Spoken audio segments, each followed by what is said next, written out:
ये तो हमारी गाड़ी है।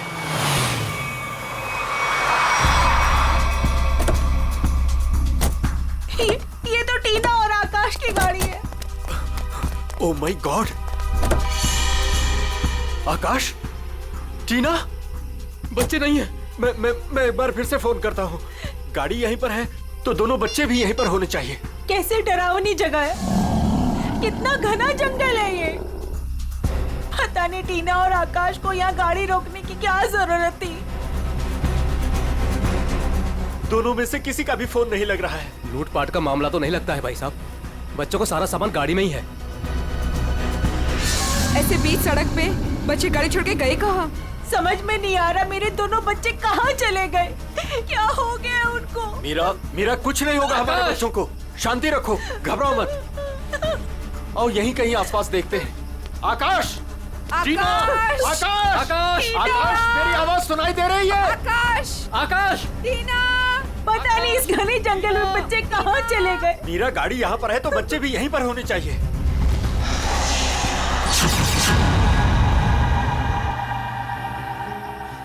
भाई साहब, कहीं कोई कुछ भी नहीं है वहाँ। यहाँ पर भी नजर नहीं आ रहा है। सन्नाटा।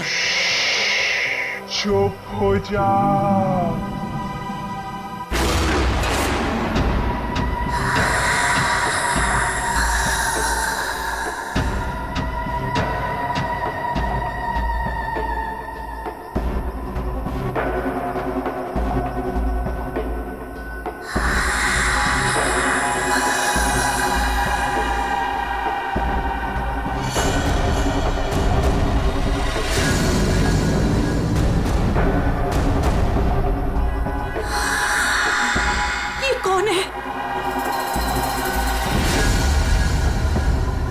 कौन हो तुम? कौन हो तुम? जाओ, जाओ यहाँ से। बोलो, आवाज बिल्कुल नहीं, वरना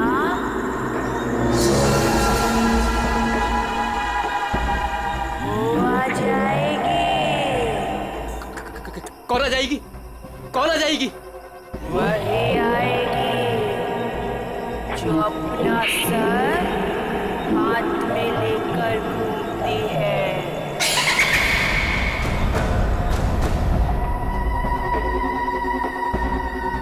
वो आ जाएगी। चलो यहाँ कौन से। है? जल्दी, आ जाएगी। चलो, चलो यहाँ गाड़ी से, में बैठो, चलो यहाँ से। जल्दी। वो आ जाएगी। वो आ जाएगी। वो आ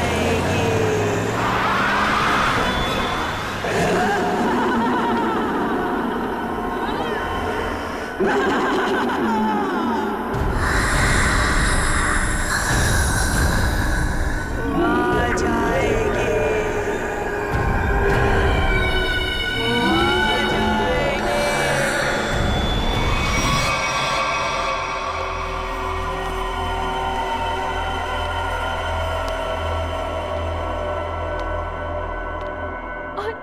और तभी एक औरत आई। उसका सर नहीं था।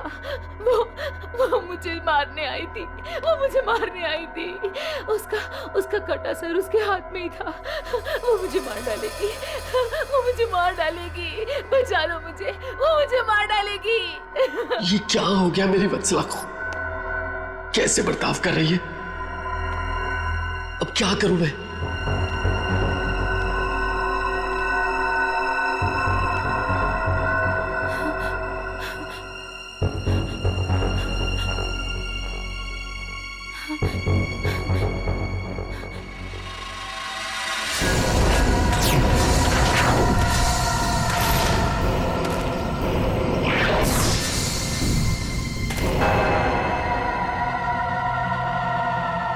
सर, उसके बाद क्या हुआ? उसके बाद वो कटे सर वाली औरत मेरी तरफ घूम गई। मैं डर की वजह से पीछे हट गई। वो मेरी तरफ बढ़ती रही। वो अपना कटा सर मेरे चेहरे की तरफ फेंक। नहीं,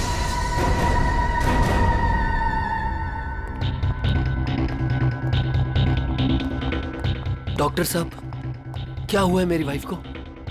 मिस्टर नमित, देखिए ना डॉक्टर साहब के साथ क्या किया वत्सला जी ने। 10 इंजेक्शन दे चुका हूँ शांत करने के लिए, लेकिन कोई असर ही नहीं हो रहा। लेकिन हुआ क्या है वत्सला को? इनका दिमाग एक सरकटी औरत के बारे में सोच रहा है। उसकी चाल टाल, उसका रवैया और पता नहीं क्या क्या इसके दिमाग में घुस गया है। Oh my God! डॉक्टर साहब, मेरी वाइफ ठीक तो हो जाएगी ना? कुछ कह नहीं सकते, लेकिन ये चेंजेस आपने इनमें कब महसूस की? कल रात वत्सला की गाड़ी दहलिया रोड पे खराब हो गई थी। मैं इसे लेने वहां गया, तब से इसकी हालत ऐसी है। देखिए मिस्टर नमित, इनकी हालत बहुत नाजुक है। मेरी मानिए तो इन्हें फौरन हॉस्पिटल में एडमिट कर दीजिए। सर, मुझे तो लगता है कि वत्सला जी के साथ जो कुछ भी हुआ है ना, दहलिया रोड पे ही हुआ है। श्रवण, हमने कहीं वहां से आकर कुछ गलती तो नहीं की ना? अब हमारे बच्चे कैसे मिलेंगे? मुझे तो लगता है उस खूनी औरत ने कुछ कर दिया है टीना और आकाश को। भाई साहब, मुझे लगता है कंप्लेंट लिखवा देनी चाहिए। पता नहीं बच्चे किस हाल में होंगे। उमेश, मैं तो कहता हूँ हमें सीआईडी को फोन करना चाहिए। मैं करता हूँ भाई साहब।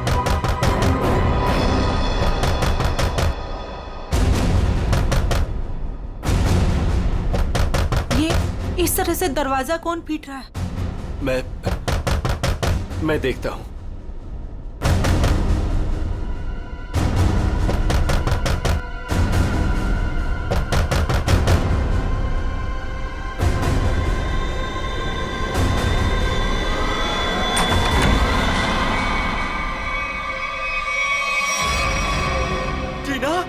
टीना बेटा, टीना बेटा, ये क्या हो गया? क्या हो गया? बेटा ये किसने किया? टीना! भाई साहब, इसकी हालत तो बहुत खराब है। इसे हॉस्पिटल ले जाना होगा। मैं गाड़ी निकालता हूँ भाई साहब। टीना बेटा कुछ तो बोलो। आकाश कहाँ है? आकाश भैया को बचा लो। बचा लो मतलब? क्या हुआ है आकाश को? टीना बेटा, टीना आंखें खोलो बेटा, आंखें खोलो बेटा, आंखें बंद मत कर बेटा। टीना, क्या हुआ तुम्हें? वो गाड़ी हमें रोक रही है माँ।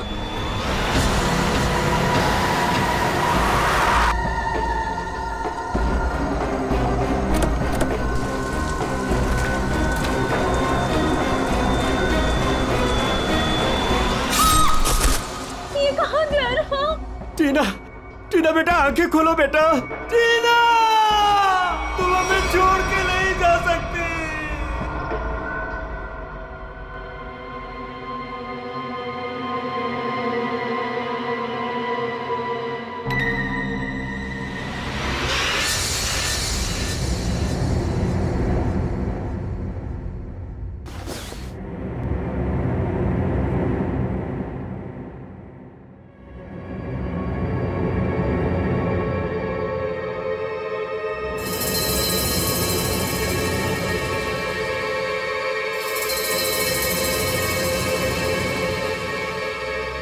नहीं डॉक्टर साहब, मैं अपनी वाइफ को किसी भी हॉस्पिटल में एडमिट नहीं करने वाला।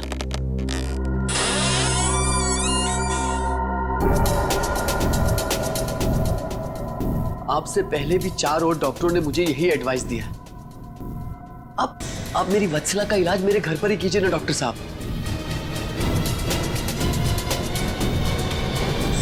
मैं अपनी वत्सला को अपने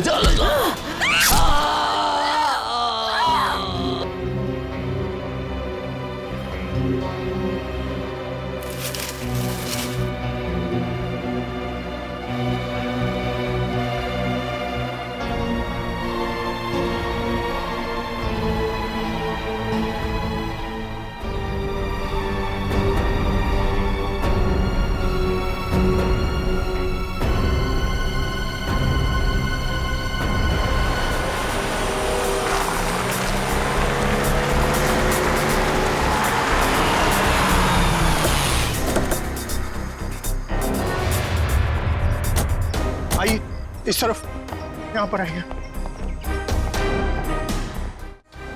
यही घर है ये।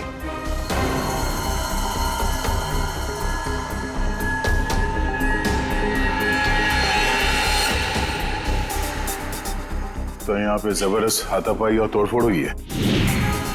चारों तरफ खून, सामान बिखरा पड़ा है। मिस्टर अमन,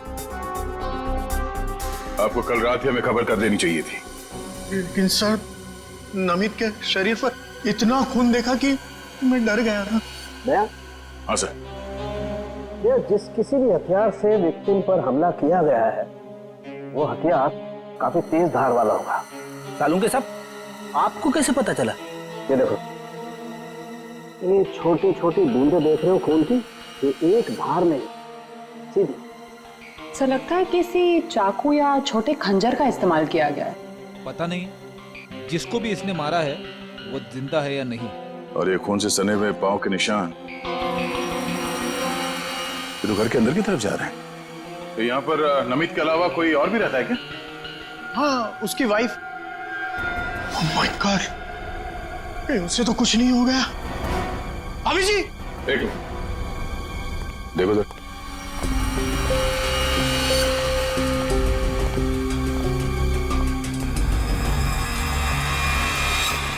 सर, ये पैरों के निशान तो आगे आगे धुंधले होते जा रहे।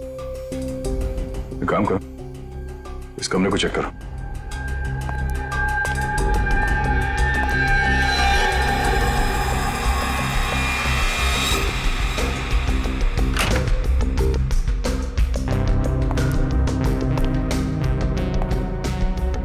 बेड पर तो कोई खून नहीं।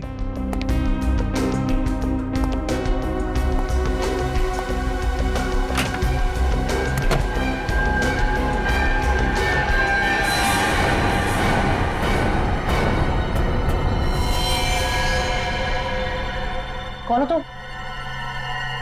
बाहर आओ। बाहर आओ।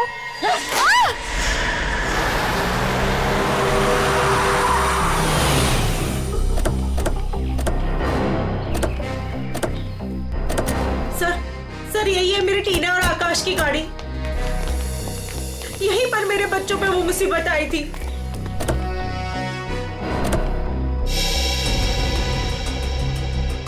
सर, वो उस जगह पे खड़ी थी वो भयानक दिखने वाली लड़की।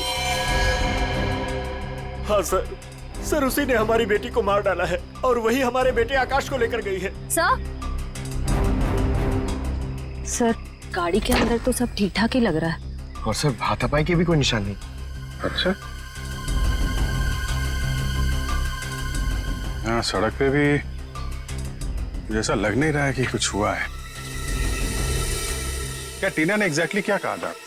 सर वो बता रही थी कि आकाश को बचा लो। बचा लो मतलब क्या हुआ आकाश को? वो ठीक तो है ना बेटा? सर, कहीं मेरे आकाश को कुछ हो तो नहीं गया? सर, उसके हाथ में कल रात को हंसिया था। हंसिया? सर,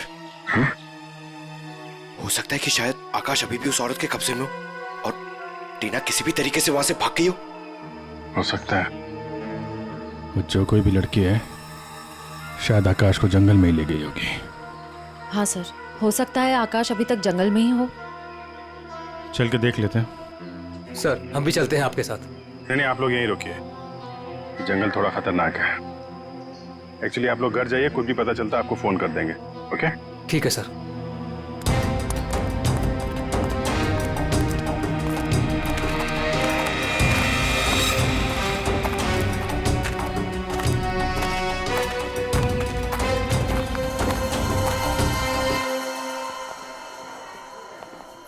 डॉक्टर साहब, वो आदमी कहाँ है जो खून से लथपथ आपके हॉस्पिटल में आया था? सर, वो आदमी अंदर है।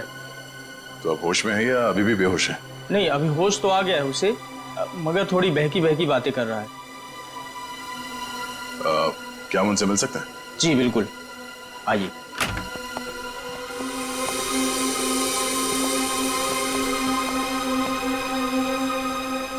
नमित,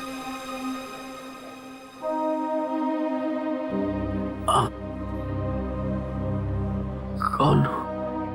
हम लोग सीआईडी से हैं। क्या तुम बता सकते हो कि ये तुम्हारे साथ कैसे हुआ? मार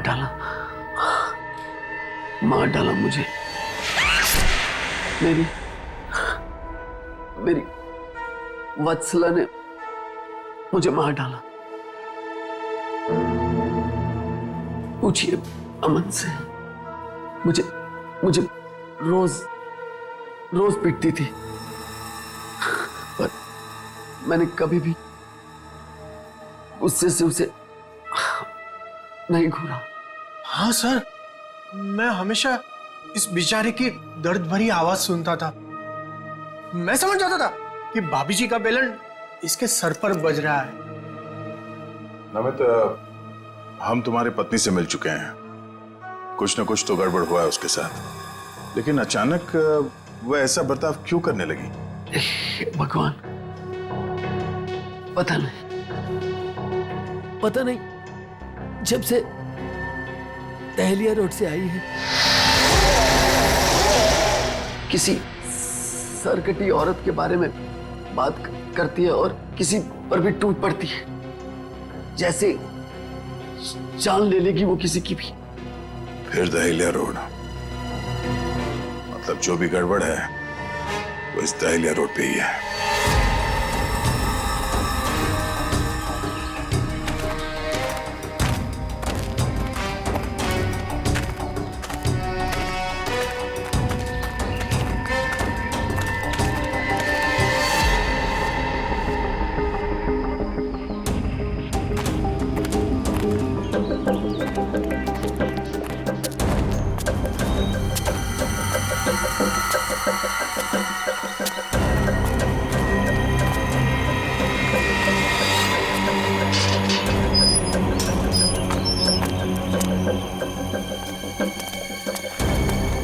ये तो बिल्कुल हॉरर फिल्म की तरह बंगला है, जंगल के बीच में इतना सुनसान। लगता है ये टीना और आकाश इसी घर में आए होंगे।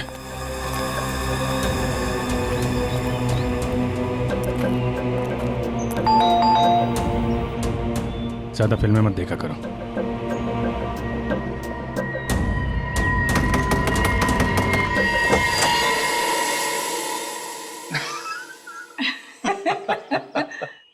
बहुत अच्छा लगा।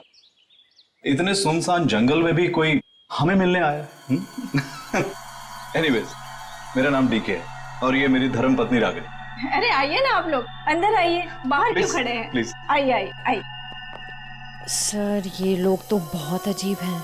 ये तो हम लोग से ऐसे बात कर रहे जैसे हम लोग इनके रिश्तेदार हैं। काफी अच्छा घर है। Thank you. आसपास दूसरा कोई घर नहीं दिख रहा है, तो इतने सुनसान जंगल में आपने घर बनाया? बनाया नहीं है सर, खरीदा है। वो क्या है ना कि हम दोनों पति पत्नी एक कलाकार हैं और अपनी सोच के आकार को पूरा करने के लिए हमें शांति और एकांत की सख्त जरूरत रहती है। जी हाँ सर, यही हमारा घर भी है और हमारी दुनिया भी है। और हाँ, आपको एक बात और बताना चाहूंगा। हम लोग रहते जरूर इस सुनसान इलाके में हैं, लेकिन कला के क्षेत्र में हमारा बहुत बड़ा नाम है। अच्छा। कब खरीदा आपने ये घर? बहुत साल पहले खरीदा था। अब तो ध्यान भी नहीं है हमें कि कब खरीदा था हमने। हाँ, ये तो याद होगा कि कल यहाँ पे कौन आया था। हाँ सर, बिल्कुल। लेकिन कल तो यहाँ कोई नहीं आया था सर। ये फोटोज देखिए, ध्यान दीजिए और सोच के बताइए, क्या इन दोनों में से कोई भी कल यहाँ आया था? नहीं मैडम, इनको हमने पहले कभी नहीं देखा।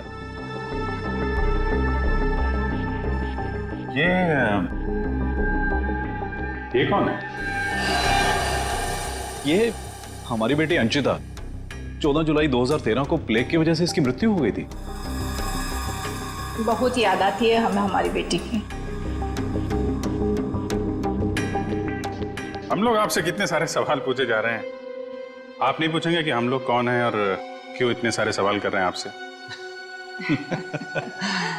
कौन है आप लोग, आप बता दीजिए। हम लोग कौन है घर के अंदर? नहीं, कोई नहीं है। नहीं, कोई है।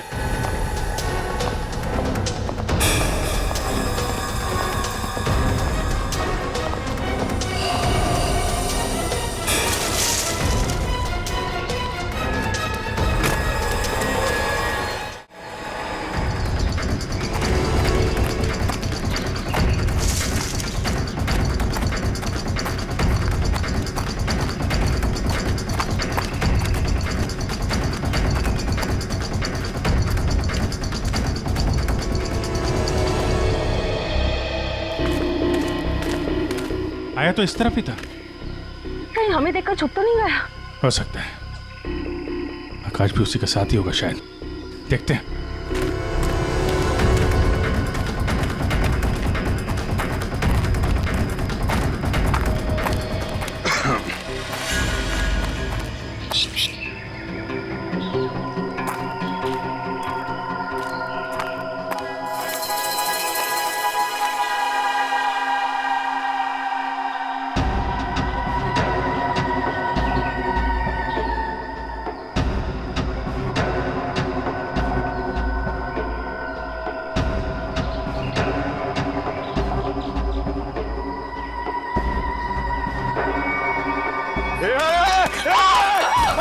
नहीं, फायर नहीं।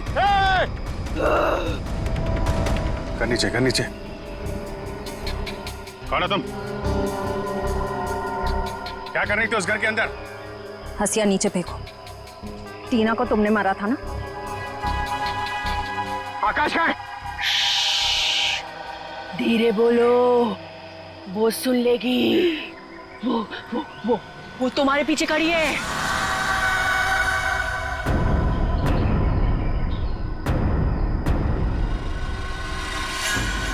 कौन है हमारे पीछे? कोई नहीं है, लगता दिमाग हिला हुआ इसका। क्या दिखा रही है? कौन है पीछे? वो तुम्हारे पीछे बिना सर वाली औरत अपना सर हाथ में लेके दिखा रही है। सर, ये उस सिरकटी औरत की बात कर रही सर, वत्सला जैसी बातें कर रही है। हमारे पीछे कोई नहीं है। किसकी बात कर रही हो तुम? ऐसे नीचे करो, नीचे रखो। मैं मार दूंगी उसे, मैं मार दूंगी उसे, मैं मार दूंगी।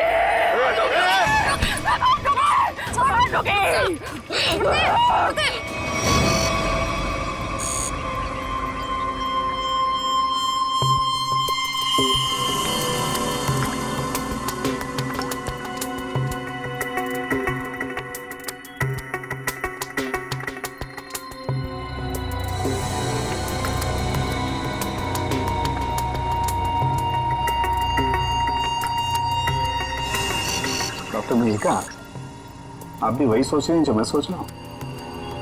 यस सर, पर ये है क्या? थोड़ा बहुत तो पता चला है, पूरा तो टेस्ट होने के बाद पता चलेगा।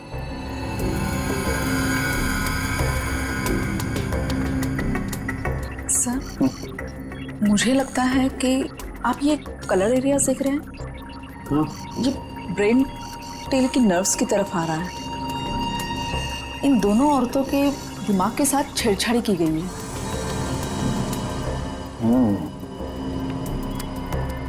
सर, इनकी याददाश्त से छेड़छाड़ की गई। इनको कोई नेचुरल रोग या दिमागी बीमारी नहीं, इनकी तो मेमोरी ही बदल दी गई है।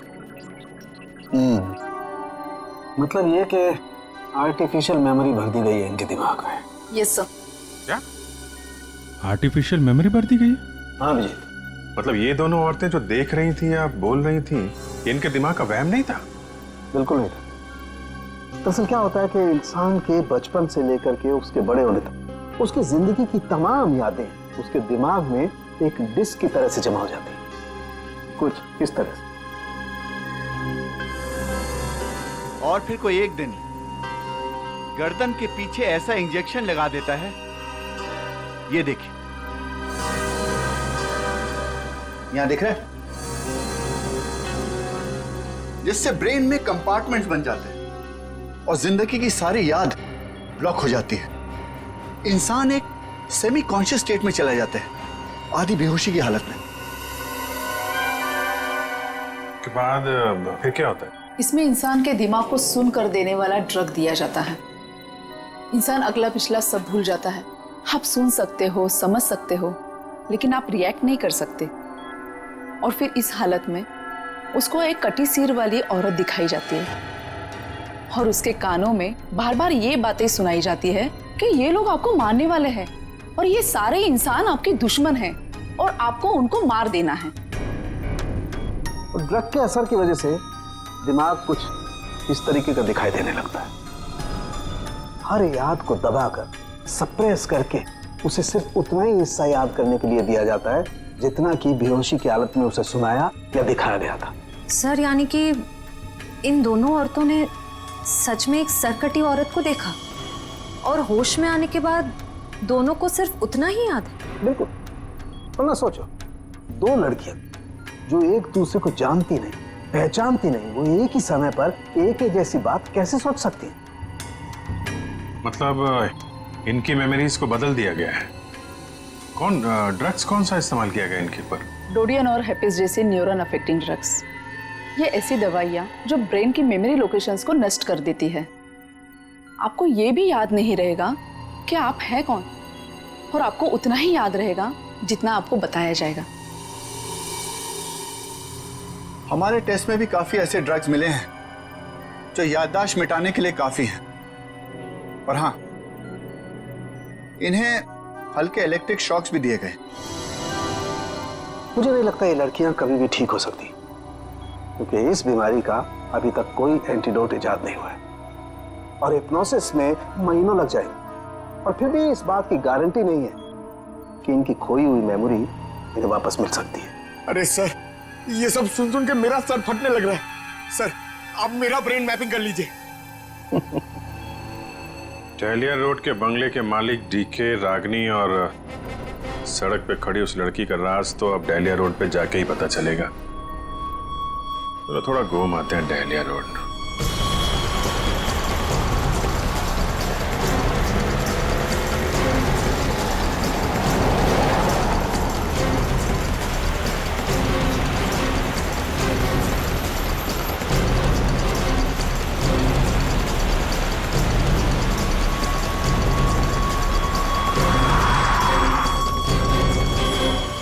ये हमारी बेटी अंचिता है। 14 जुलाई 2013 को प्लेग की वजह से इसकी मृत्यु हो गई थी। ये तो वही लड़की है, डीके और रागिनी की मरी हुई बेटी। मेरी मदद कीजिए प्लीज। कैसी मदद? मेरा मतलब क्या मदद चाहिए आपको? मेरे मम्मी पापा अचानक से बेहोश हो गए। मैंने बहुत कोशिश की उन्हें उठाने की, पर वो नहीं उठे। कहाँ है कहाँ आपके मम्मी पापा? घर पे आके देखिए ना प्लीज, पास में है। चलिए आइए आइए, कहाँ पर है? चलिए। अच्छा, इन नाम से कोई भी रजिस्ट्रेशन नहीं? ओके ठीक है, थैंक यू सर। सारे पेंटर्स एसोसिएशन में फोन कर लिया सर, मगर डीके और रागिनी के नाम से कोई भी रजिस्ट्रेशन नहीं। सब कुछ झूठ बोला उसने। मुझे तो लगता है कि उसने अपना नाम भी गलत बताया है। जयवंती, कुछ पता चला? नहीं सर, अभी तक कुछ भी नहीं पता चला। मगर सर, कितने कॉन्फिडेंस से झूठ बोल रहे थे दोनों। लगता है सर अब एक ही रास्ता बचा है, उन्हीं से सच उगलवाना पड़ेगा। नहीं जयवंती, पहले उसकी सारी डिटेल्स निकालते हैं, फिर उठाते हैं उसे। लेकिन सर पता कैसे चलेगा? एक काम करो, डहलिया हाउस में जो उनकी तस्वीरें खींची गई थी उन्हें क्रिमिनल डाटाबेस से और मिसिंग केस फाइल से मैच करवा के देखो, शायद असलियत सामने आ जाए। आइए। यहाँ इतनी रोशनी कम क्यों है? वो घर आबादी से दूर है ना, इसलिए वोल्टेज थोड़ा कम है। ये देखिए। ये दोनों एक साथ कैसे बेहोश हो गए? कहीं इस लड़की ने तो कुछ नहीं कर दिया?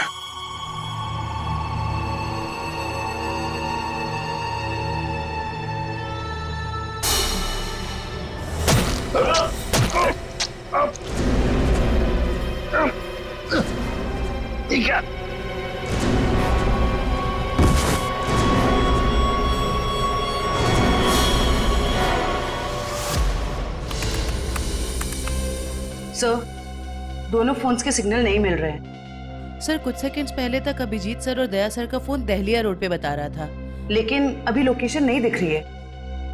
इसका मतलब अभिजीत सर और दया सर को वो रास्ता रोकने वाली लड़की मिल गई। फिर तो डीके और रागिनी की सच्चाई का भी पता चल जाएगा। सर आइए।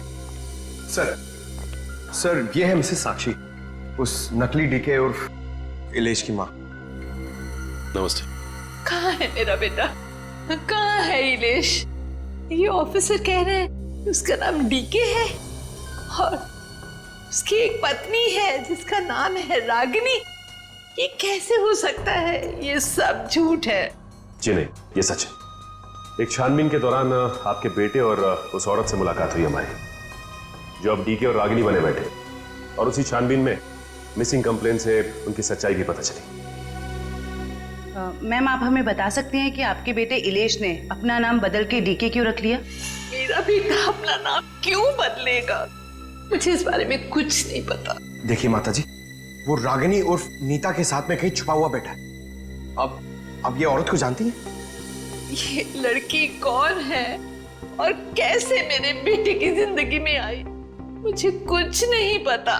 देखिए मैडम, उस औरत के माँ बाप तो मर चुके हैं। बस आप ये बता सकती हैं कि जुलाई 2013 से पहले ऐसा क्या हुआ था जो आपका बेटा घर छोड़कर चला गया? नहीं, मेरा बेटा घर छोड़कर नहीं भागा था। हाँ, इलेश दिमागी तौर पर बीमार रहता था, तो एक बड़े साइकोथेरेपिस्ट के पास उसका इलाज चालू था, और उसी थेरेपी की सिटिंग के लिए वो डॉक्टर के क्लिनिक गया था, और फिर वो वापस ही नहीं आया। अच्छा मैम, ये बताइए कि नाम क्या है इस थेरेपी क्लिनिक के डॉक्टर का?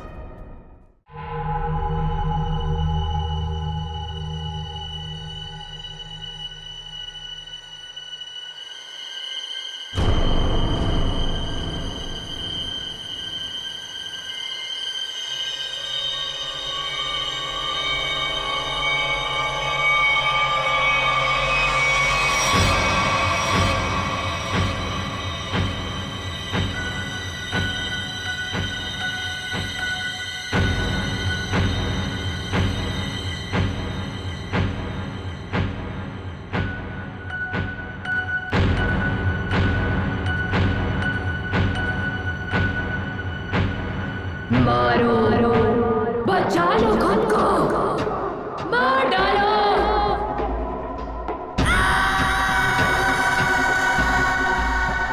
मारो, मार डालो, सब दुश्मन है तुम्हारे।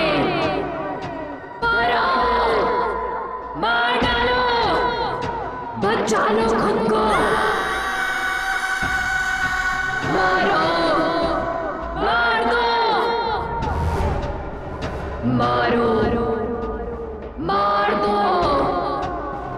सब दुश्मन है तुम्हारे। उठा लो हथियार, उठा लो हथियार, मार दो। समझ में नहीं आ रहा कि इन सबके पीछे एक डॉक्टर हो सकता है। देखते कहाँ का तार कहाँ जाके जुड़ा है सर। बहुत लंबा जाल फैलाता है सर। आज सारे तार कट जाएंगे इसके।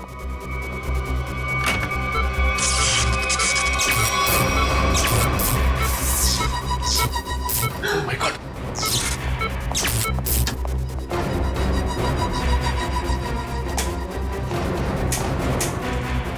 किसने किया ये? बोलो, बोलो किसने किया?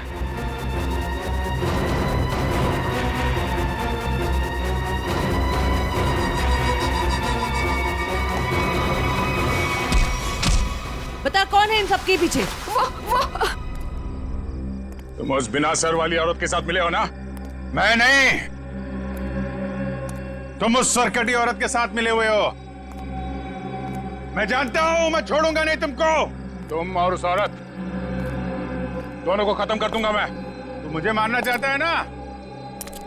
छोड़ूंगा नहीं तुम्हें।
सर डालिया रोड यही है।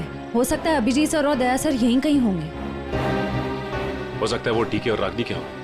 हम लोग जाके देखते हैं, तुम लोग यही रखो, एक डॉक्टर जाना नहीं चाहिए। हाँ ठीक है, चलो आ जाओ।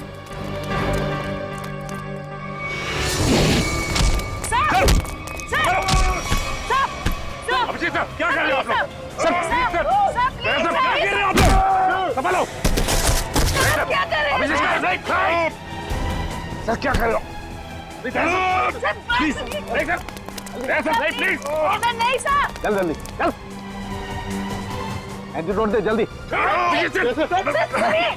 संभालो।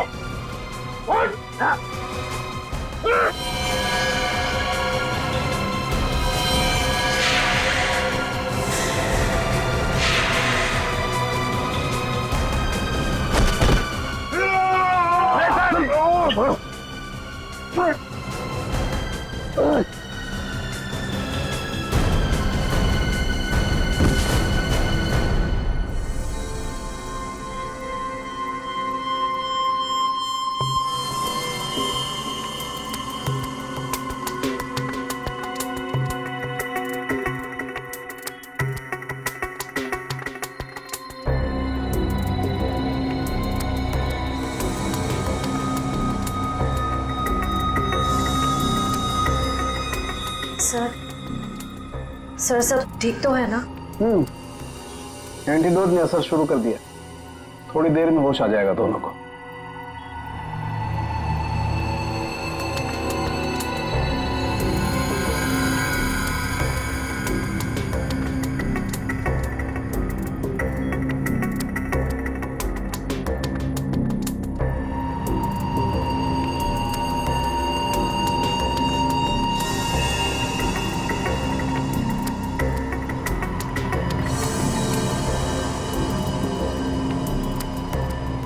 शुक्र मनाओ डॉक्टर सलीम के, अगर ये दोनों ठीक हुए हैं तो सिर्फ मेरी वजह से। अगर अपने दिमाग का सही इस्तेमाल किया होता ना तो एक मुजरिम की तरह इस हालत में नहीं खड़े होते, समझे? विकास अंकल, आपकी वजह से मैं भी एक मुजरिम बन के रह गई। अभी तो सिर्फ तुम दोनों का गुनाह सामने आया है। जिस दिन तुम दोनों को सजा मिलेगी ना, उस दिन समझ में आएगा कि गलत राह पे चलने का अंजाम क्या होता है।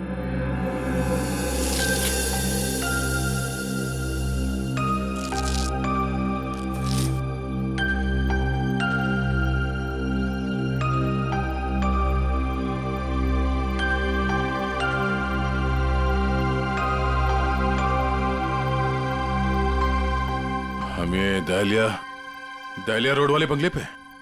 नहीं यार, न्यूरो सेंटर में है भाई।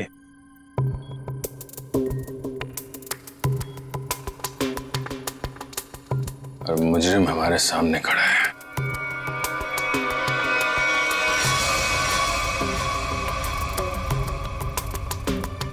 अच्छा एक बात बताओ, तुम्हें अभी वो कटे हुए सिर वाली औरत और वो भयानक आवाज से तुम ही सुने थे? सर वो तो उस वत्सला के दिमाग में था, और वो जंगल वाली लड़की के दिमाग में भी, वो जो हंसिया लेके घूम रहे थे।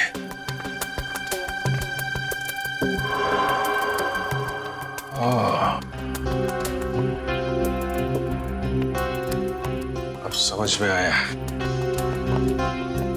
संचिता के माँ बाप ने भी हम लोगों को वो ड्रग्स वाला इंजेक्शन लगा दिया था। हमारे दिमाग में भी ये सारी बातें भरती गई थी।